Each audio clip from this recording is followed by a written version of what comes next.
Allow me to reintroduce myself. I bore the name of Castorice while walking among the mortals. And now, I stand as the demigod of death, the living side of Thanatos. Welcome to my realm, where the west wind ends.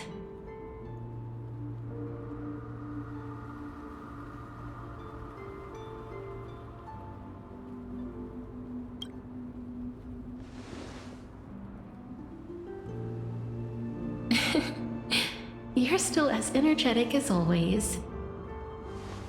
Did you know? Every flower here was planted by Thanatos themselves.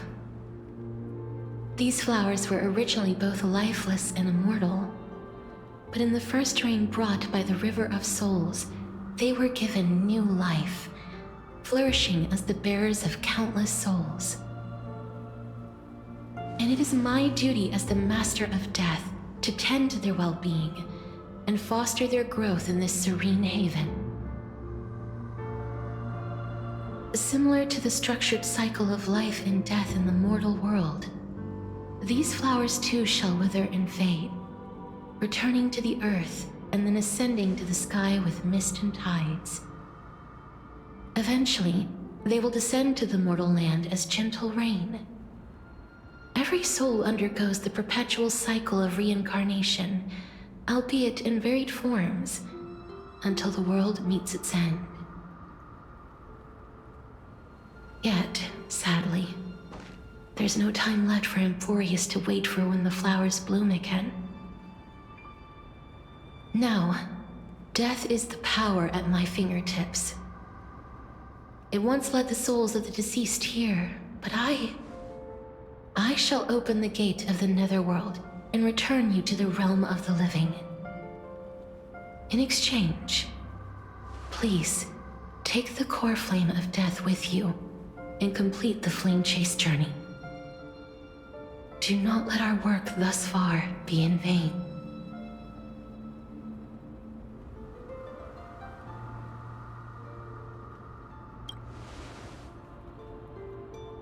Rest assured, defying death is Thanatos' divine authority. Fortunately, your soul hasn't dissipated. This is not a resurrection, but the extradition of a dying person back to the present world.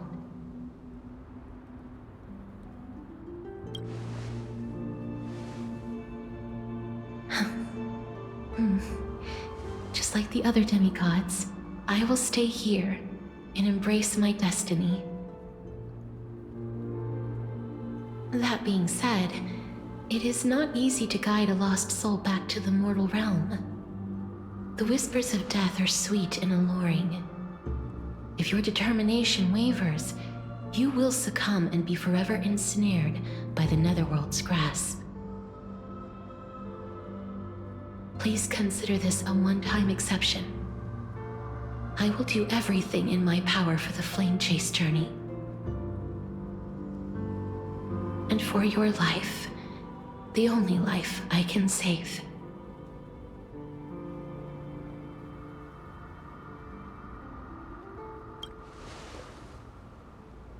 I am glad to hear that.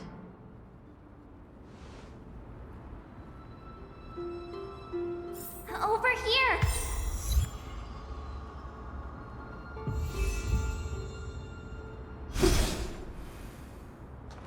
I believe in you.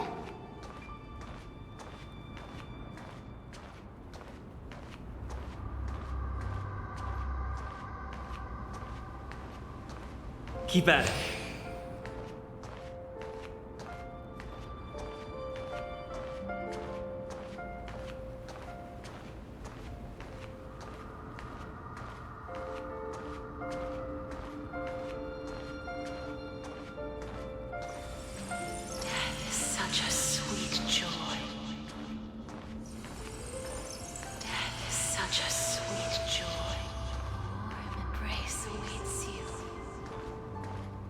Lift your chin up high and step forward with us toward tomorrow! That's right. Keep your eyes on the dawn. Onward. show me your courage.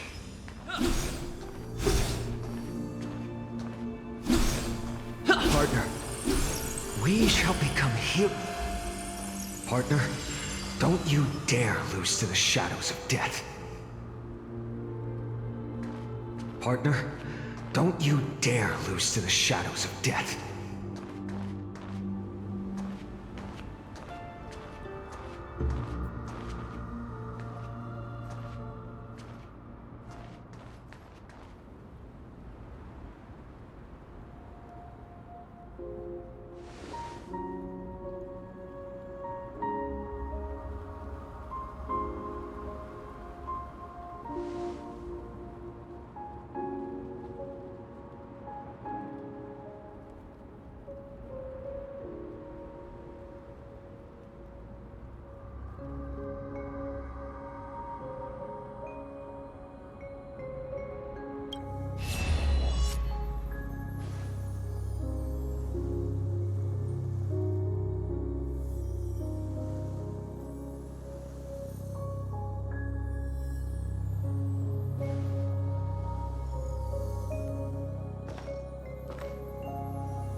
All of this is proof that you once lived. Your soul, your memories, the years you've journeyed through, and the path they revealed, leading you back home. So, continue onward. Do not stop moving forward, and do not let her sacrifice and the support of all who have stood by you be in vain. Over here, friend! Take my hand. Let's go home.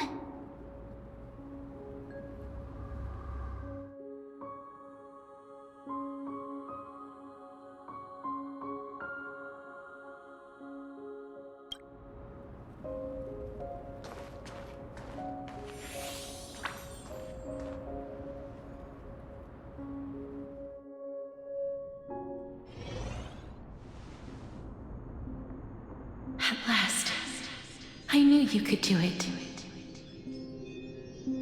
Your soul is still perfectly whole, as if some kind of force is trying its best to keep it together. Is it Oronyx's final blessing? Or is it a miracle of your own? It's truly incredible. Such a strange surge of familiarity. So hard to describe. Perhaps it is fate, once again fulfilling its own design. Or perhaps it is the laws from beyond the sky, so familiar to you, that intertwined our fates long ago.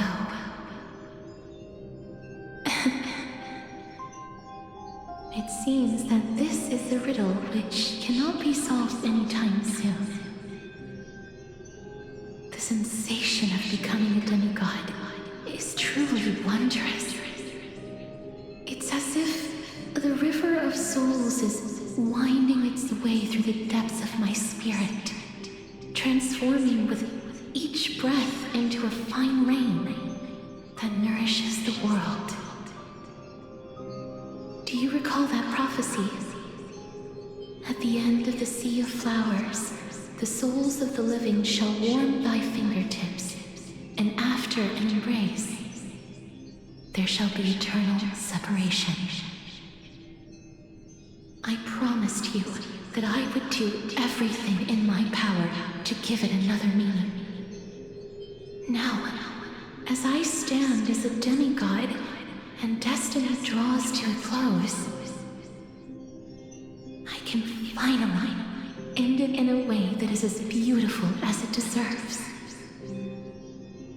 The wish I once sought, but could never grasp, is now within reach.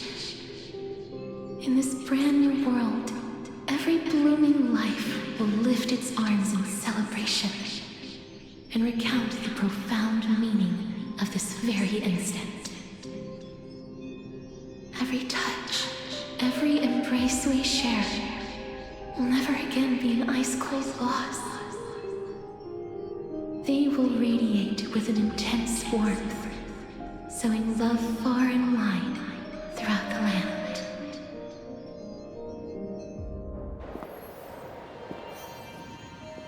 The other shore is very cold.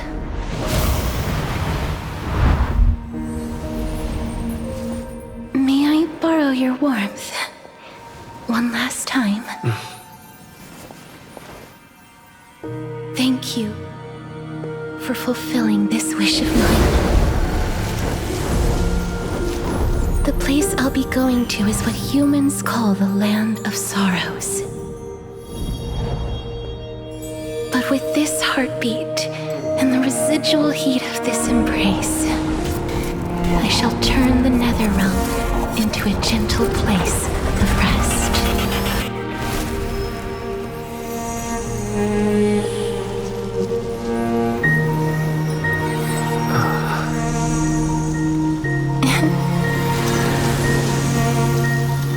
This embrace may be brief, but it's the proof that I once lived.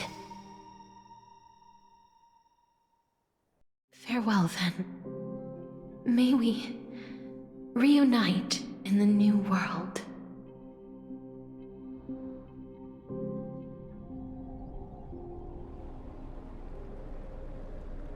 That grand and absurd performance was what you've been seeking your whole life? I gave up everything in search of truth, and it culminated in this very moment. You, on the other hand, performed as I expected. You did not hesitate when you saw the chance to attain power. It's as if you...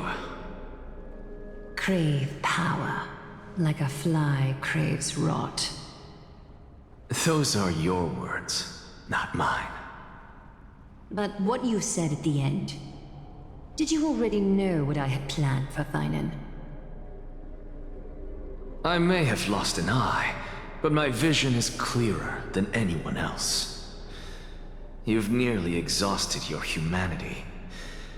You're no different from my current state as a walking corpse. That's true.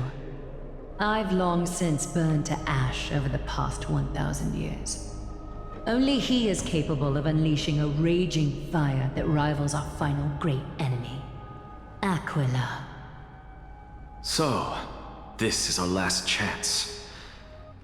How about we let go of the bad blood between us?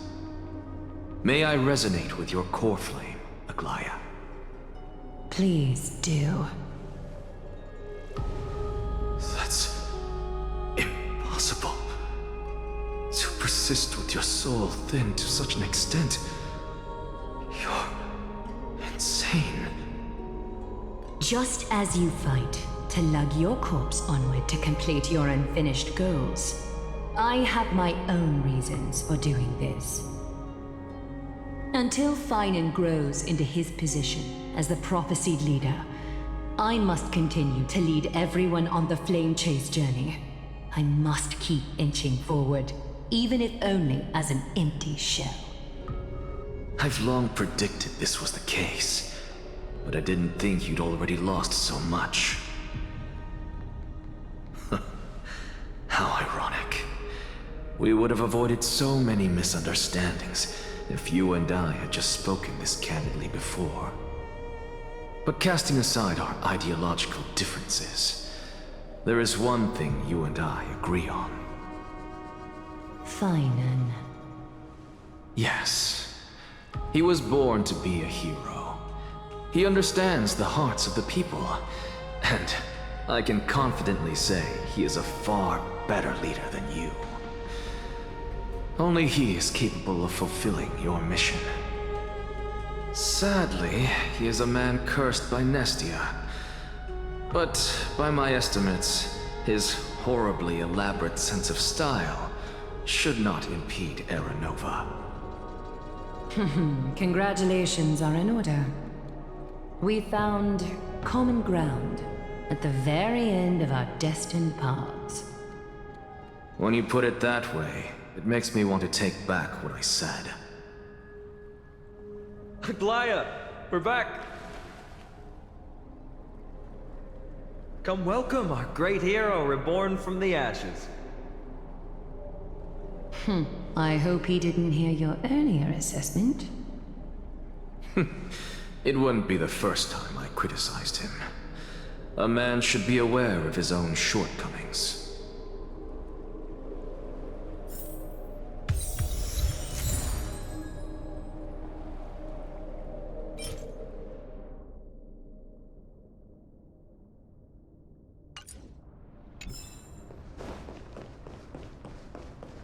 I'm glad. But I don't see Castorice among your number. It looks like she not only helped me prove my theory, but helped you fulfill your mission as well.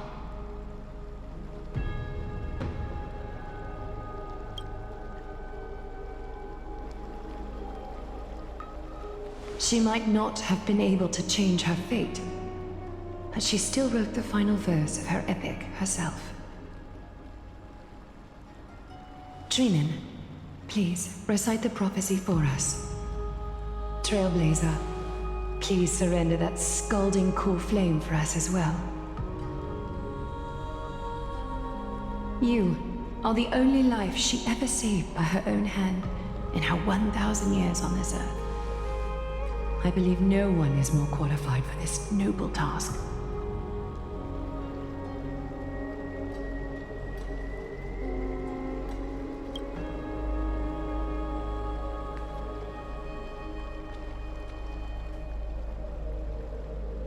O gods who have returned, and gods who are still watching, today we bring you a soul laid bare. The Hand of Shadow, Thanatos, remembered their name from the past. From daylight they came, and to their fragrant dwelling they return, to walk now among your ranks. And there was one who joined hands with the Titan, a traveler risen from the dead and reborn among mortal kind. He is the everlasting night, and shall now proclaim in his good name, O Majesty of the 12 Titans, pillars of the world, we seek your divinity to mend the rifts of the world. Fill our bodies with blood of gold, till we wither in willing service to the prophecy. Step forward, trailblazer from beyond the sky, and together with us, surrender the Coreflame and carve their star into the sky.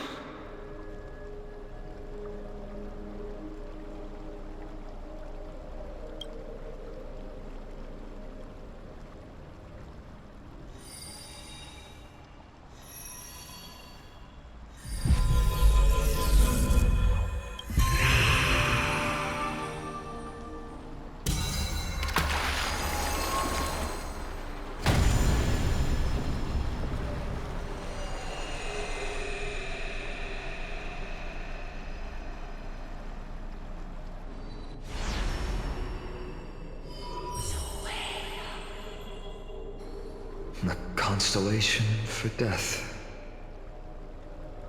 For life and death, to be more precise.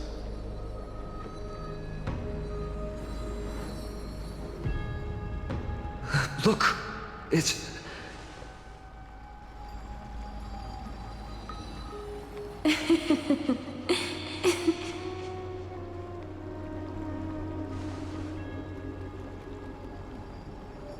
No, it's only a divine echo. I think she's here for the trial.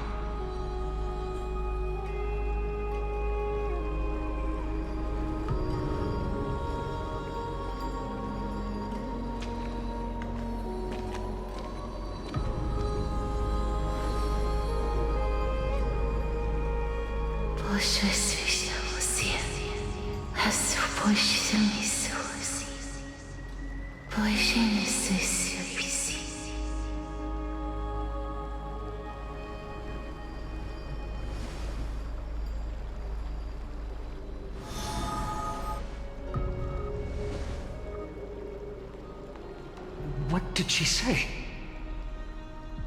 That's the language of the Titans. Castorice... No. The Titan. They said... I have illuminated the cold shadow of death. Onwards. For your path to the future is bright and its flame eternal.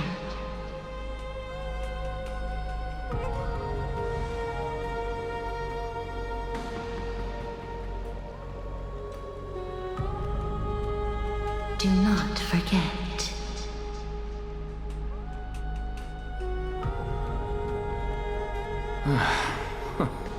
She made quite a scene. I suppose it's my turn now.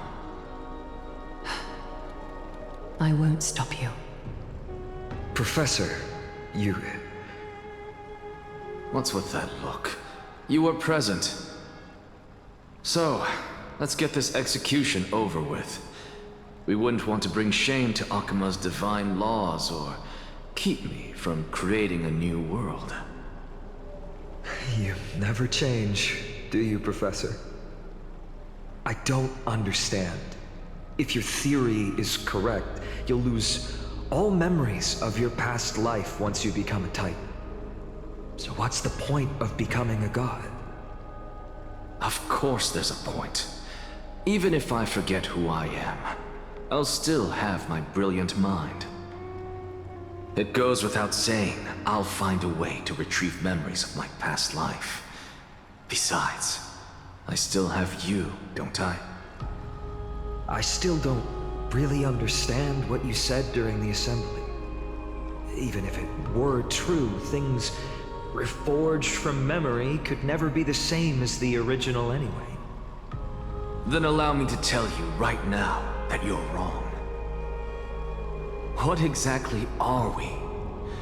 My answer is that the Chrysos Heirs are the future Titans and vice versa. Of course, this answer only applies to us. So, what are we when it comes to regular mortals? The very essence of the world, our souls, are tiny invisible seeds that hold records of each person's memories of the world. And we are the buds that sprout from these seeds to grow into great trees. Is that what new sporism means? Correct. Once our physical bodies are born, we become new extensions of the world. From there, we plant our seeds into someone's memories, and then scatter them into the hearts of countless people in the future. Just as seeds are affected by their environment, so too will our appearances differ across memories. But the partial memories we carry will always be the same, because that is just how the world is. To destroy our very existence, one must destroy the world itself. But we have someone who will still live on with his perfect memory. That person is you, child of Kefali. This is what it means to be the world-bearing Titan. So, carry everything of this world and live on. Don't disappoint those most precious to you. Don't disappoint Lady Goldweaver. And especially, don't bring dishonor to my theory.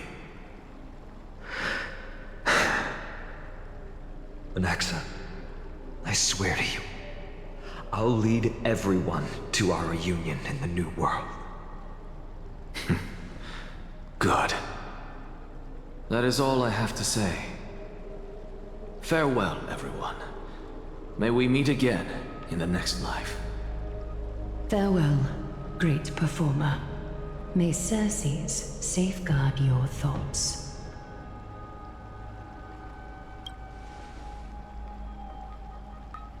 Are you satisfied, Honorable Titan? Very. I hereby swear I have borne witness. Anaxagoras of the New Sporists and the Grove of Epiphany has successfully overcome the trial of reason. Thus, I shall confer upon you these words.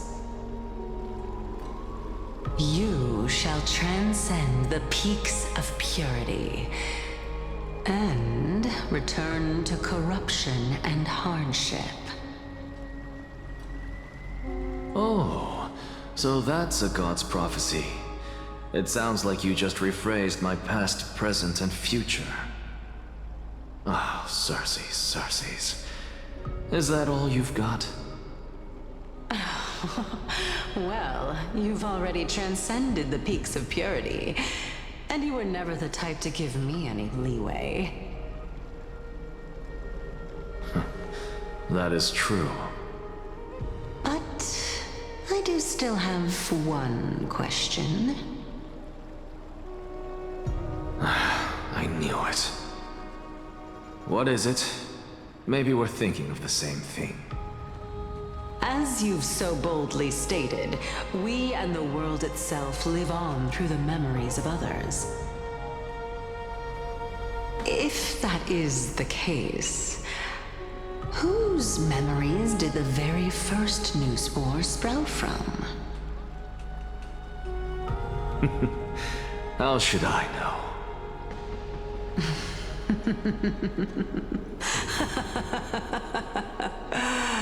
Oh my. But, since we are both equally curious, we should allow the children of humanity who come after us to investigate in our stead.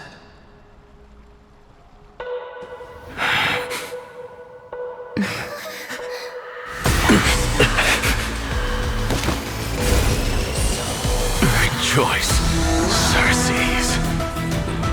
I sow the seeds of suspicion in the new world with your soul!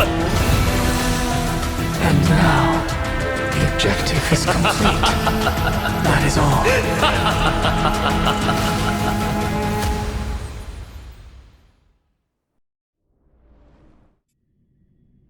Thankfully, she's still alive. Was March 7th also in this condition when she was first rescued by the Express?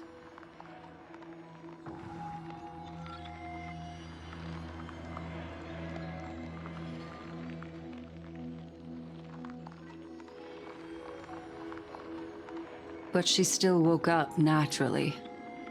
Looking on the bright side, that might happen this time as well.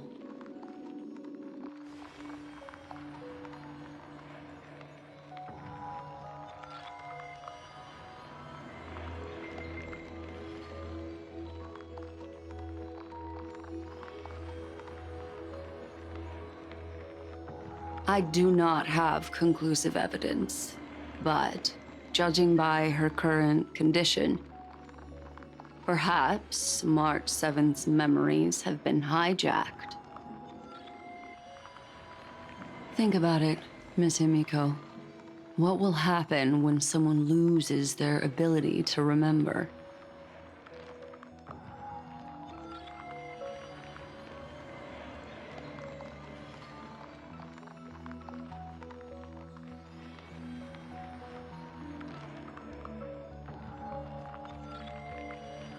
Unfortunately, short-term memory is an entirely different concept from the inability to remember.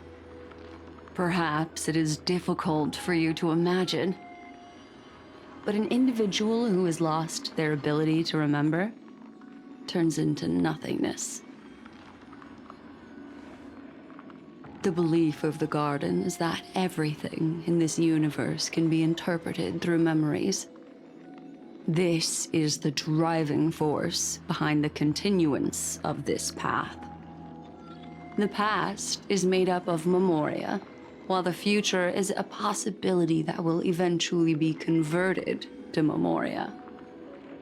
But the present, it doesn't really exist, and it's only an abstract expression. Therefore, when a person is affected by the path and loses their ability to remember, their physical form will also be affected. These ice crystals are a manifestation of that.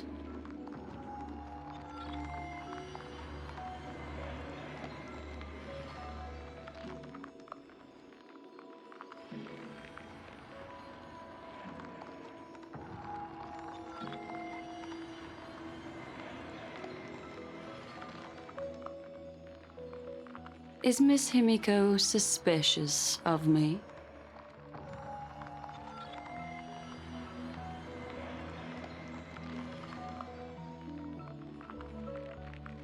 In other words, now is the time for me to prove my innocence.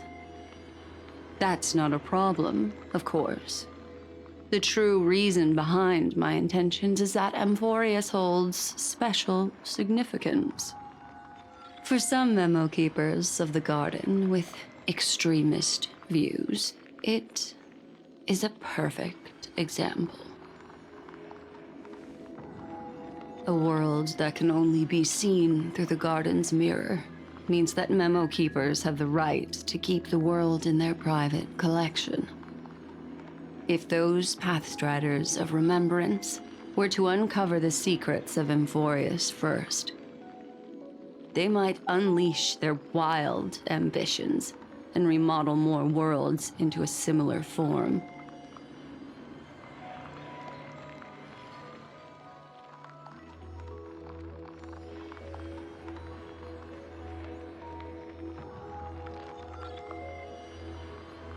I chose to remain quiet before, because I did not want to involve you in the garden's internal conflicts.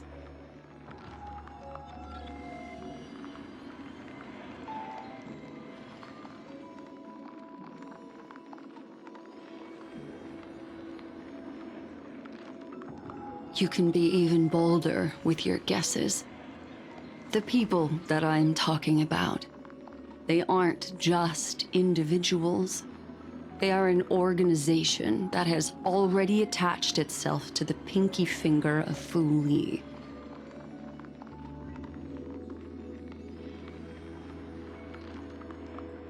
I cannot be certain, but at the very least, they are capable of doing so. I am deeply sorry about what has happened to March 7th. But the deal that I propose still remains a fair one. Amphoreus is still an excellent destination, and investigating further might allow us to uncover the truth behind the accident. Miss Himiko, the wisest choice right now is for us to continue cooperating.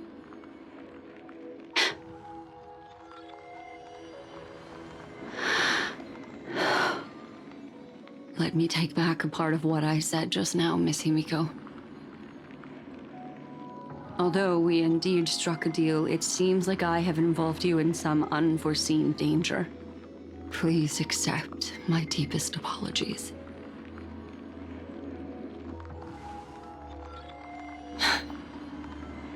It's Fuli. Their gaze has just swept across Amphoreus.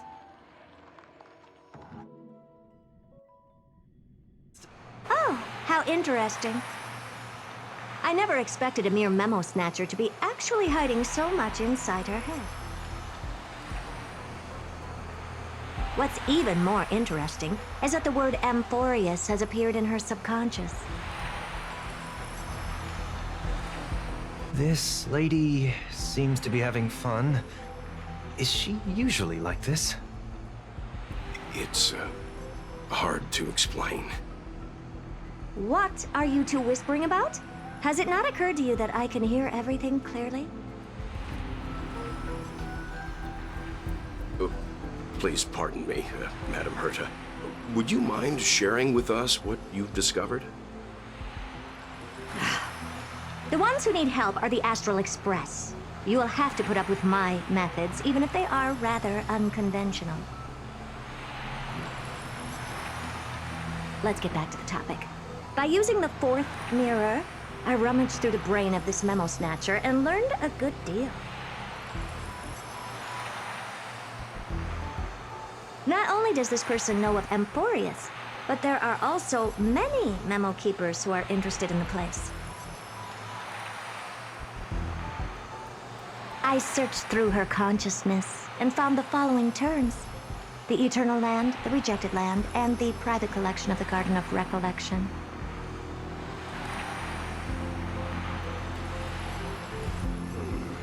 It seems like Miss Black Swan is indeed hiding some things from us. Since I'm not able to find any useful clues from the outside, why don't I personally visit this mysterious Amphoreus? You're planning to head to Amphoreus yourself? Yes, but not in the flesh like you all foolishly did. See these Herta mirrors? With them, I can project my data spirit entity to any corner of the cosmos through spatial warps, without even needing to leave my room. But of course, these corners of the cosmos must be within the coverage zone of inter-astral peace communications. After all, this is collaborative technology. I see.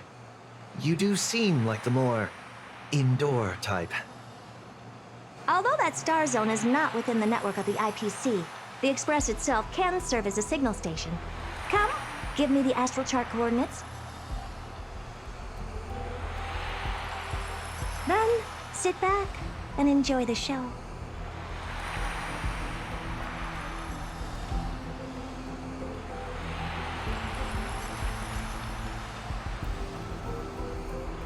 All right, now that everything is ready, mirrors, get to work.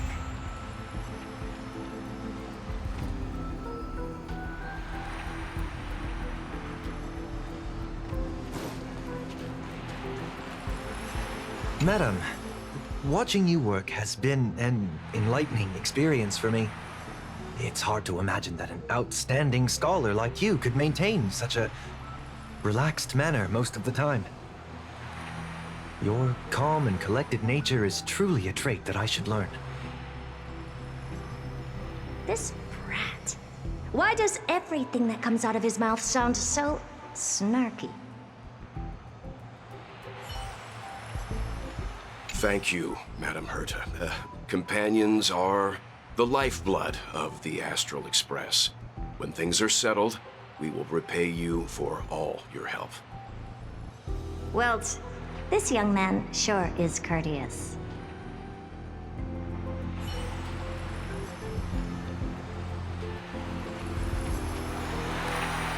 First mirror, input the coordinates. You'll be in charge of the spatial warp. As you command, Madam Herta. The preparations are complete. I wish you a pleasant journey ahead. Second mirror, prepare for the thought refraction. There's still some distance from the Astral Express to the Amphoreus celestial body. You're in charge of sending me over. This time, raise the power to the maximum. Don't be stingy. Oh, okay. I won't fail the mission, Madam Herta.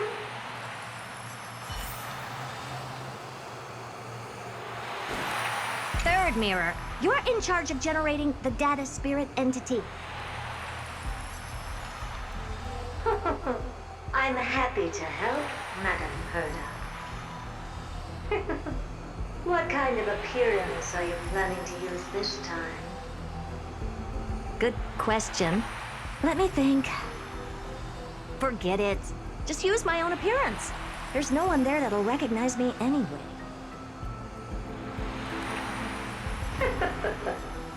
As you wish.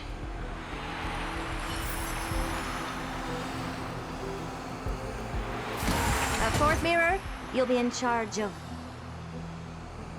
It seems like I have nothing for you. Just stand by and wait for orders. Ah, standing by again. That's so boring. Next time, can you count down from 4 instead?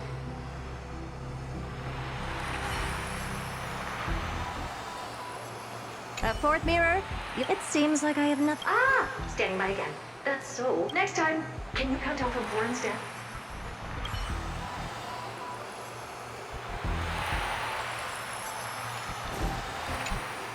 Preparation of the data spirit entity complete.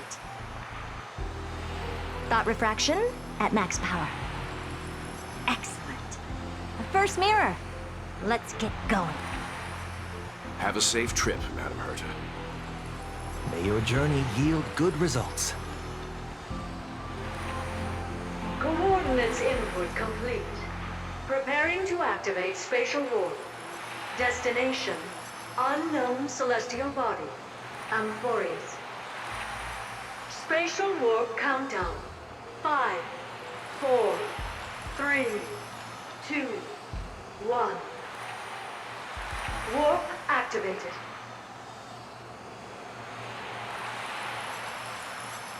Oh! So that's Amporeus? Its appearance is, well, sure is unique. Second mirror. Prepare for thought refraction. It's time to send me in. Alright, please read the safety protocols carefully. Can't you hurry up? Yes, ma'am. I didn't expect it to be so turbulent. I should have asked the second mirror to use slightly less power. What a magnificent sight! Is this the entrance to Amphoreus? Let's see. Perhaps I'll be able to find a way in.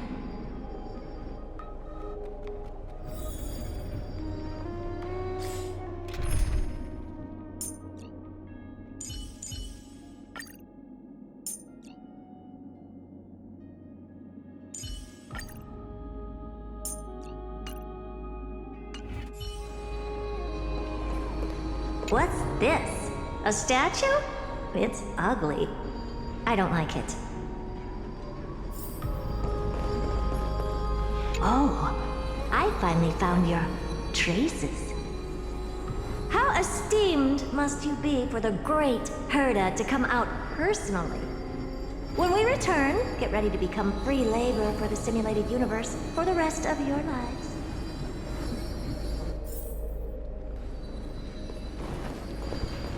What's this?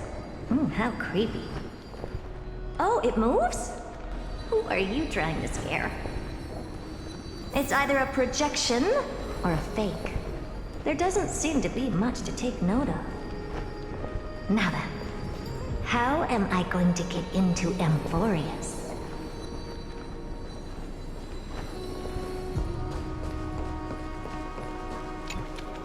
My deepest apologies, esteemed lady.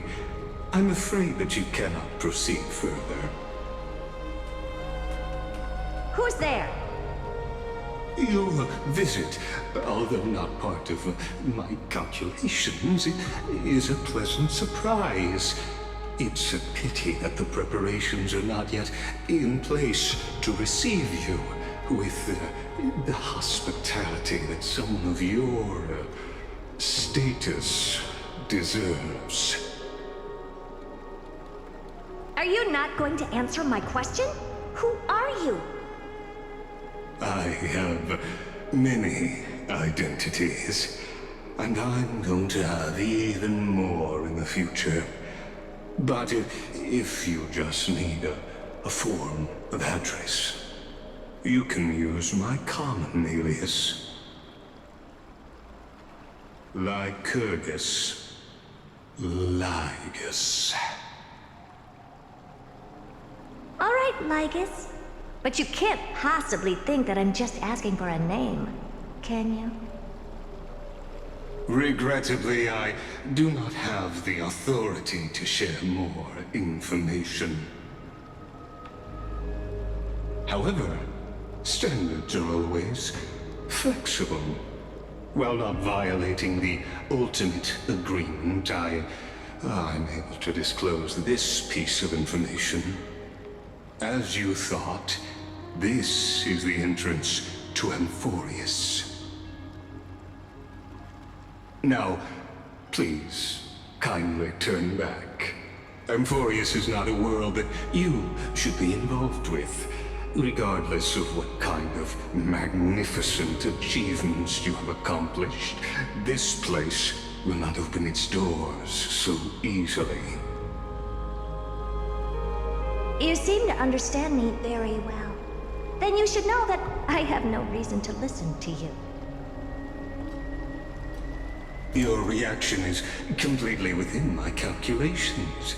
Despite my long years as a Watcher, it seems like my assessment of human nature still remains accurate.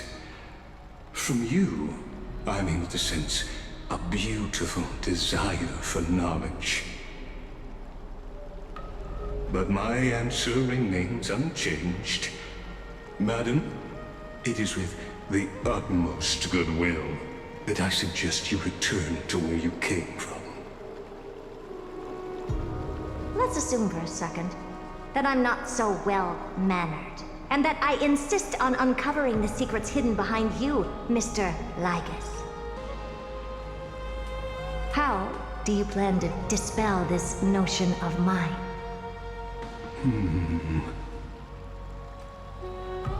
Within the scope of the ultimate agreement, there are 178,244 logic chains at my disposal to convince you. After filtering through them, I have determined that I only require 3 to attain the results that I desire. Oh? I'm all ears.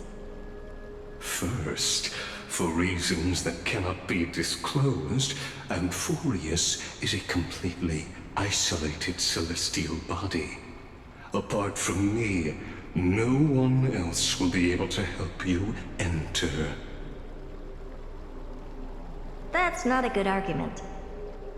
Second, if your plan is, as you've alluded to previously, to force me into cooperating by showing hostility, do know that, just like you, I have basked in the gaze of the erudition. I stake my honor and assure you that, in the worst-case scenario, our mutual destruction will be inevitable. Oh? No wonder I couldn't find a back door. When I did a scan of our surroundings, the safety protocols on you are comparable to Screwy's. How interesting. I assume that you still wish to hear the third logic chain. Of course. Why wouldn't I? Third, even if you exhaust all your means and find a way to break through, you will surely give up once you understand the consequences of your actions. After all, throughout your long life, as much as you'd hate to admit, your conscience has played a crucial role. What a brazen robot.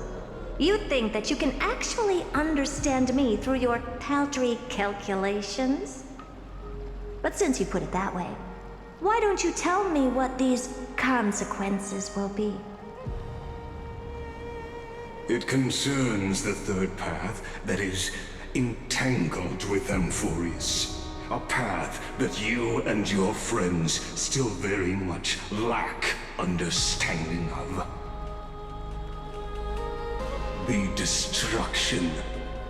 So, if you ignore my warnings and persist in your ways, you will break the shackles of a Lord Ravager.